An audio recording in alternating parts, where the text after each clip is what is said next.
Ayan na. Grabe naman yung fast talk. Hindi ko nakayanan yung fast talk. Shock pa ako. Shockers. Grabe. Kasi nung kagabi si Bongbong medyo ano siya eh. Pa-diplomatic siya eh. Ito talaga si VP Leni. My goodness. Talagang pinatulan niya talaga yung fast talk about other candidates. Did she say sinungaling? Yung ba yung sinabi niya? Sinabi ba niya na sinungaling yung isang candidate kaya dapat di bobotohin? Tapos, yung sa isa naman, sabi niya, hindi klaro sa kanyang conviction sa buhay. Nako po, marupok. Tapos, yung isa naman daw, magaling magsalita pero hindi na-implement. Tapos, yung kay Manny, sabi niya? Parang, hindi sapat yung good intention, parang ganon. Masakit. Grabe naman yung ni VP Leni kasi medyo na-shock ako. Parang out of nowhere yun. Kasi tingnan mo naman yung demeanor ni VP Leni, yung very nice, gano'n naman as usual, di ba? Yung, alam naman natin, kaya biglang nag-next level siya dun sa fast talk. Talagang, ay, sinungaling yan, wag botohin yan. Tapos, ay, ano yan, walang conviction yan. Ay, ano yan, puro salita lang yan. Ay, ano yan, hanggang intention. Masakit, grabe yung yung ginawa ni Lenny. In fairness, I was like, that came out of nowhere, as in, shockers, no? So, siguro, alam mo kung gano'n, dapat nauna si Lenny, tapos sinabihan yung ibang candidates na ginanon kayo. Para yung ibang candidates hindi na rin diplomatic all the way in, no? But, for me, it gives you a flavor of anong pwede mangyari dun sa mga commission debates. Nako, sinungaling, corrupt, yung mga yan, lalabas na yan. So, for me, yun ang parang, buti nga hinintay ko talaga hanggang dulo eh. Kasi, sabi ko, okay, this is the usual, polite, composed, ni Lenny, demeanor, and then biglang sinungaling talaga. Yung grabe talagang sinabi ni Lenny. Ibang klase, as in, marupok yung comments niya doon sa iba. Diba? Akala ko pa naman friendship sila. Naku, mahirap team up yan mamaya dun sa iba. Masakit yung sinabi niya. Honestly, medyo out of character for me yan, ha? But, I mean, it's interesting, it's entertaining, but yun nga, shock pa rin ako. Now, let's go to the substantive analysis ng etong talk na ito. Well, in a way, parang napansin ko, Tito Boy was a little bit more entering the discussion, at least on some of the questions I saw. I don't know, parang feeling ko dun sa isang candidate, parang more binigyan ng chance to explain. Pero yung kay Lenny, parang medyo pumapasok siya. No? So, all love, Tito Boy. I think you've done a fantastic job. I've told you that. I've been saying that, na magaling ka. Yun lang, parang napansin ko medyo nag-enter siya. I don't even use the word interject, but may pagkaganon. But anyways, kasi yung kay Bongbong, talagang he was given a chance to properly explain itself. So yun lang, medyo more aggressive si Tito Boy. Now, I'm not implying anything. I'm just saying, napansin ko yan. Now, I don't know what's the reason. I'll ask him siguro, pero na-explain. Pero yun lang napansin ko, no? Na medyo compared dun sa isa.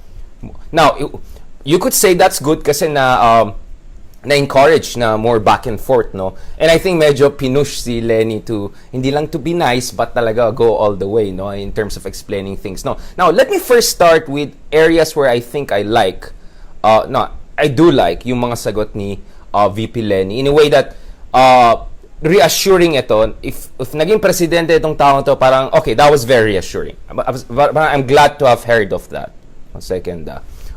Wait lang. Okay, let's go. Number 1, ang pinakagusto ko sa mga sagot niya, which was actually my primary concern with the interview yesterday, was yung sagot niya on the West Philippine Sea issue.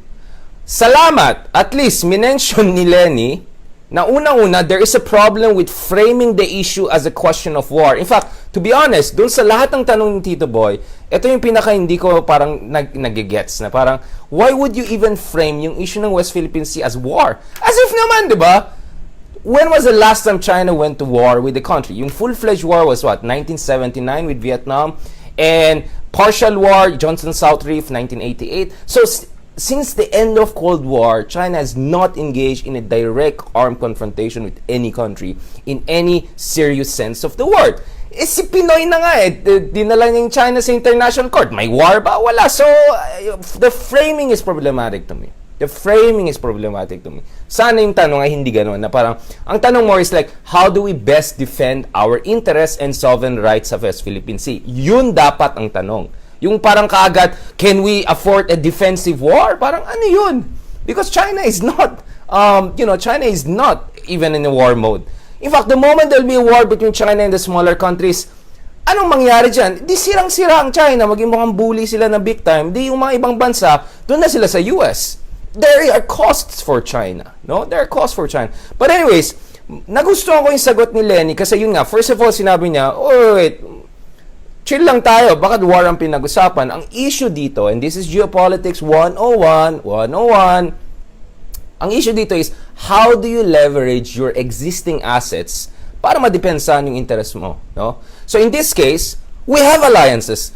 Good, at least na-mention na meron tayong alliances. Are they perfect? Of course not. Do we have shared interests sa West Philippine Sea, South China Sea? Yes, we have.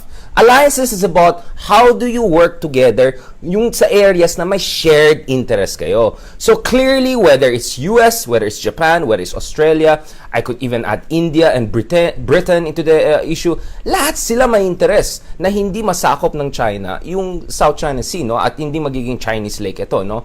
As one official put it, no country should have sole control over the West Philippine Sea or South China Sea in particular, no? So all countries share an interest in that, probably with the exception of China because they believe parang this is their blue national soil.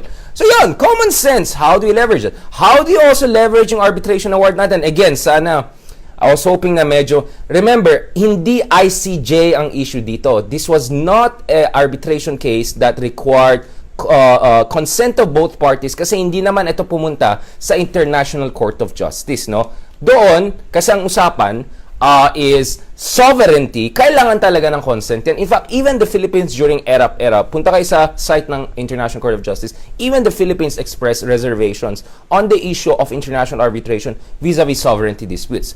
So, ang issue talaga dito sa compulsory arbitration, Article 287, was maritime entitlement claims. In short, yung sinasabi ng China na 9-dash line, sakop niya yung halos 85% ng South China Sea at parts of West Philippine Sea, at sinasabi niya, lahat ng mga resources dyan, these are part of our blah blah blah historic rights, ganun. Yan ang na-reject ng court. So, in effect, na-affirm yung ating exclusive economic zone. Exclusive economic zone. Katulad ng relasyon, pag nag-exclusive kayo, hindi na pwede open, di ba? Exclusive di ba? So, tayo lang may karapatan na mag-develop ng yung seabed resources, yung fishing resources, etc. Yan po ay na-confirm ng arbitration award. Not to mention na censure yung ecological damage na cause ng China at yung mga military harassment niya ginawa sa atin sa Scarborough Shoal. So yun, basahin. No, so this is a compulsory arbitration under Article 287 Annex 7 of the United Nations Convention of the Law of the Sea, right? Hindi ito ICJ. For heaven's sake, for how many times should we explain this to people? But anyways, buti na mention ni Lenny na pwede naman i-leverage yan. In what sense? Obviously, yung arbitration na yan ay yan ang ginagamit po ng US at yung iba't ibang bansa to do what they call freedom of navigation operations. Ano po itong FONOPS? Ito ay isang sitwasyon kung saan yung mga American warships na napakalaki, minsan doble-doble, pumapasok dun sa territorial sea ng mga fake islands na ginawa ng China sa Panganiban, etc. At sinasabi nila, hindi namin nire-recognize yung claims nyo. Guess what is their legal basis?